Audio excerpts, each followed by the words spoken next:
that is the pivot bolted there. That bolt, you have torque it to spec. You have bushings, you have needle bearings, you have spacers, you have bolt nuts. Let's see if we have one here. So here is that's a swing arm, and this is the bolt I'm talking about. Here is the bolt that you need to pay attention when you torque it. So you have the nut, and here is the bolt that goes between the swing arm and the frame. And you have a bunch of bearings and spacers. Same thing going here. Can you guys see here this number here? What number is this one? That's number 6, right? Six. Yeah. So this one here is just grease fitting. So some bikes have that grease fitting, and some bikes don't have the grease fitting. So in the old design, that grease fitting, when you introduce grease right here, that grease is gonna go to the side and lubricate the bearing. But the new bikes don't have this kind of fitting now. Why? The grease in the bearing is good for the life of the bike. So you don't have to uh, introduce grease to it. So some have that fitting and some don't have. Always look at the mirror and see if your bike has it. You may have it and you cannot see it. But most time you have access to it to add grease to the bearing. So if you see one of these fittings, you know it's for the bearings on the side. So you have one bearing right here, you have one bearing right here. So the name of this piece is called swing arm.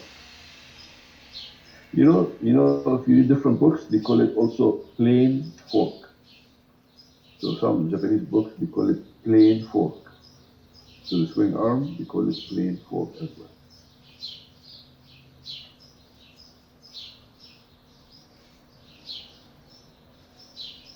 This one talks about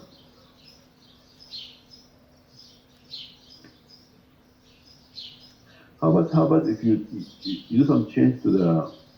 So let's talk about the bike right here. So you have a bike like this one here, and then the fork. Remember, the fork has a spring inside, and you can change that spring with different stiffness.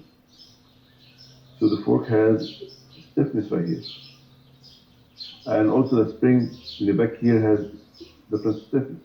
How about if you have one harder than the other?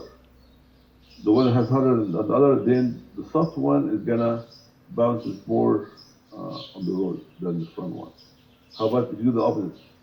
You put one here softer than the back one, so most likely the fork uh, suspension is gonna uh, bounce more on the ground than the back one.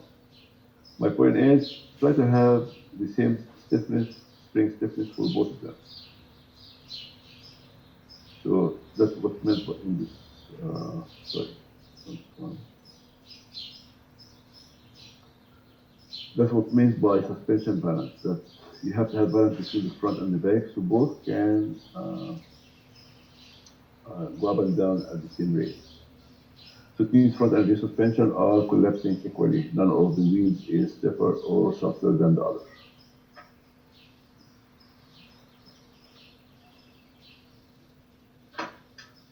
So this one talks about the swing arm. If you guys saw Kenneth's bike, you already put longer swing arm. Right, Kenneth? Yep. Yeah, he put longer. By the way, does the bike feel different when you put the longer swing arm? Uh, it rides smoother.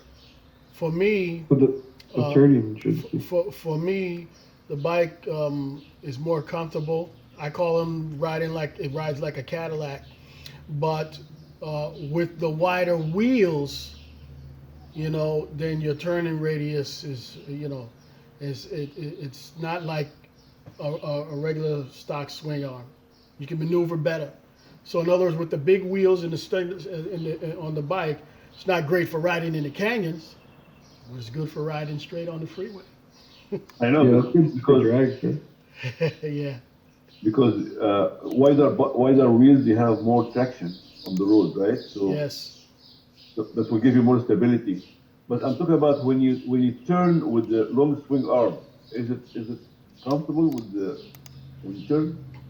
It's comfortable, but you have to turn wider.